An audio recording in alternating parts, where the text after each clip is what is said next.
হ্যাঁ বলো বলো। ভালো থাকবো না আবার? বাপের বাড়ি এসেছি।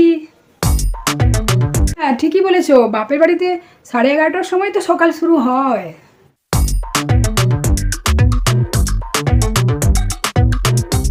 বাবা বাবা, শুধুমাত্র আমি বাপের বাড়ি এসেছি বলে তোমার ওইটাই অনেক কাজ মনে হচ্ছে, এই রান্না বান্না করা? স্ত্রী যদি হাউসওয়াইফ হন তাহলে স্বাভাবিক নিয়মে সংসারের সমস্ত দায়িত্ব তার উপর পড়ে। মানে কোথায় ডাল চাল রাখা আছে থেকে শুরু করে বিস্কুট চানাচুরের কোটোটা কোথায়, সবটাই কিন্তু উনিই জানেন। এবং সেক্ষেত্রে স্ত্রী যদি বাপের বাড়ি যান তাহলে স্বামীদের কী যে চারিদিক অন্ধকার দেখার মতো অবস্থা হয়, সেই রকমই একটা মজাদার দারুণ হাসির গল্প নিয়ে চলে এসেছি।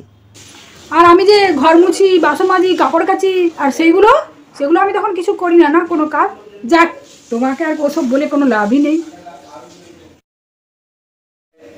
হ্যাঁ হ্যাঁ, যেটা বলছিলাম তখন, আর তখন যখন আমি ওইগুলো করি তখন সেগুলো কোনো কাজ নয় না। তুমি তো খালি বলো আমি কিছুই কাজ করি না, সারাদিন শুধু টিভি দেখি, মোবাইল নিয়েই পড়ে থাকি।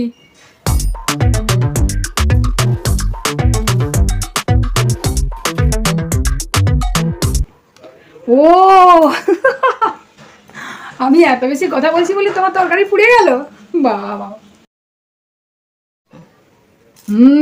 তাহলে রান্না করার সময় বউকে ফোন করার কি দরকার ছিল? বউকে মিস করছিলে না?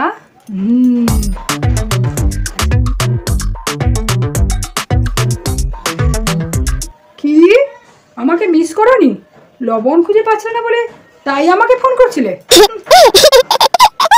আমি লবণের প্যাকেট কেটে কৌটোতে ভর্তি করে সব এলাম, তাও তুমি দেখতে পাচ্ছ না? আরে বাবা, হলুদ গুঁড়োর কৌটো পেয়েছো? ওই যে র্যাকে রাখা আছে, আর ঠিক তার উপরের লাইনেই লবণের কৌটো রাখা আছে। দেখো দেখো ভালো করে, ঠিক পাবে। আর কিছু লাগবে?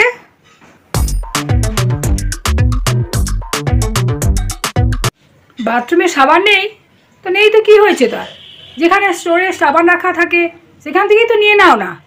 আসলে সব কিছু হাতের কাছে পেয়ে যাও তো, আমি সব চাইলে হাতে হাতে ধরিয়ে দিই, ওই জন্য তোমার কাছে আমার কোনো গুরুত্ব নেই।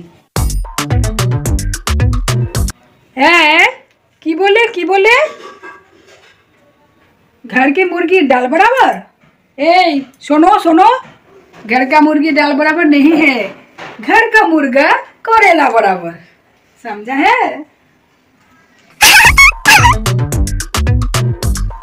ও এখন কেন যাব বলো?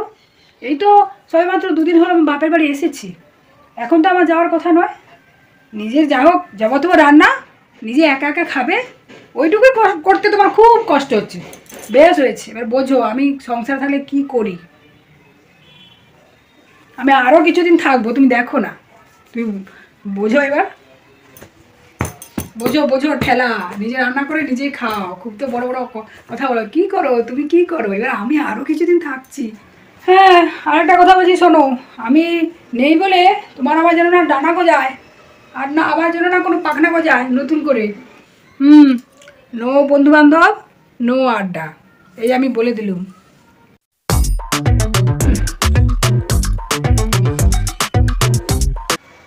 ও বলছো, ঠিক আছে। তুমি অবশ্য আমার সঙ্গে কোনো চালাকি করতে পারবেই না, আমি ভিডিও কলে ঠিক দেখে নেব। ও হ্যাঁ, এগুলো তো বাজে কথা লাগবেই, তাহলে আমি ফোনটা রাখি। রাখবো না কেন?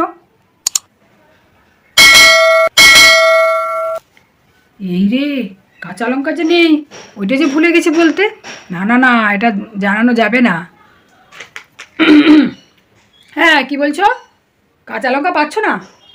কেন থাকবে না, তুমি তো দেখছি কিছুই দেখতে পাচ্ছ না, কিছুই খুঁজে পাও না।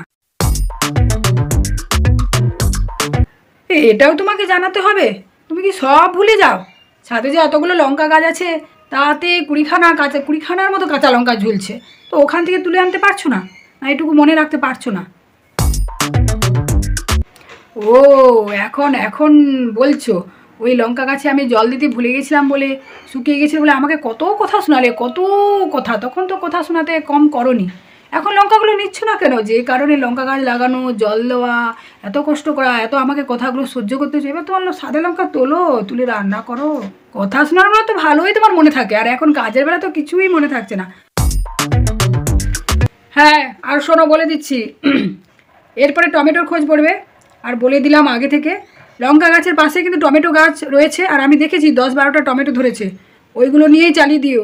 আর আমাকে ফোনে বারবার ডিস্টার্ব করো না, আমি কিন্তু এখানে বিজি আছি, বেশ গল্প গুজব সবার মধ্যে আছি। আমি বারবার সবসময় তোমাকে আমি ওই সংসারের গল্প করতে পারবো না, ফোনে বলতে পারবো না। ও তো একটা কথা বলার ছিল তো বলবে, বলে ফেলো তাড়াতাড়ি।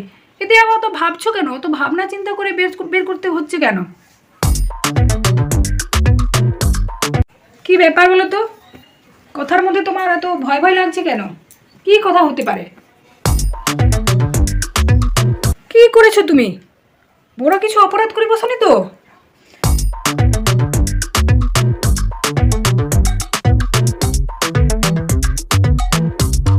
এই বাবা, এই পুরুষ মানুষের একদম বিশ্বাস নেই। মা, আমার প্রেশার সুগার সব হাই হাই হয়ে যাচ্ছে, টেনশানে আমি আর পারছি না। এই কি করেছো ঠিক ঠিক বলো তো, ঝেড়ে কাছো তো একবার। হোয়াটসঅ্যাপে ছবি পাঠিয়ে দিয়েছো? আগে দেখতে হবে। তাহলে ফোনটা ধরো, কেটো না, আমি দেখছি, চট করে দেখে নিচ্ছি। এই বাবা, ও তো ভয় পাচ্ছে কেন? কার ছবি হতে পারে বাবা?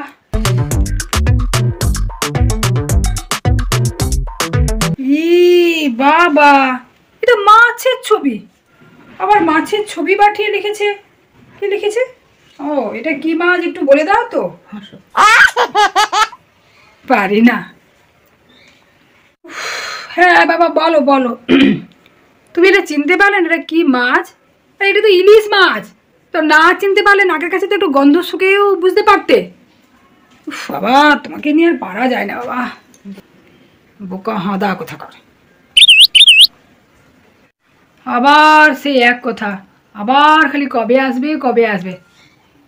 ঠিক আছে, আমি কাল বাদ পরশু দিনই চলে যাচ্ছি, তোমার চিন্তা নেই, তোমার আর টেনশন করতে হবে না, তুমি নিশ্চিন্তে খাও। দাঁড়াও দাঁড়াও, একটু ফোনটা ধরো ধরো। বাবা, পুরুষ মানুষকে ভরসা নেই। এখন না হলে মাছের ছবি পাঠালো, এরপরে ওই আমি এখানে থাকবো বেশি দিন পরে, দরকার নেই বাবা। সত্যি সত্যি মাছের ছবির বদলে অন্য কোনো যদি, না বাবা, এটা মুখে আনতেও চাই না। হ্যাঁ বলো। ঠিক আছে বাবা, তোমার আর টেনশন নেই, আমি কালকেই চলে যাচ্ছি তোমার সঙ্গে। তবে একটা কথা, একটা শর্ত আছে। হ্যাঁ, কালকে গেলে কিন্তু ডিনারটা আমাকে একটা রেস্টুরেন্টেই করাতে হবে। ঠিক আছে তো এবার?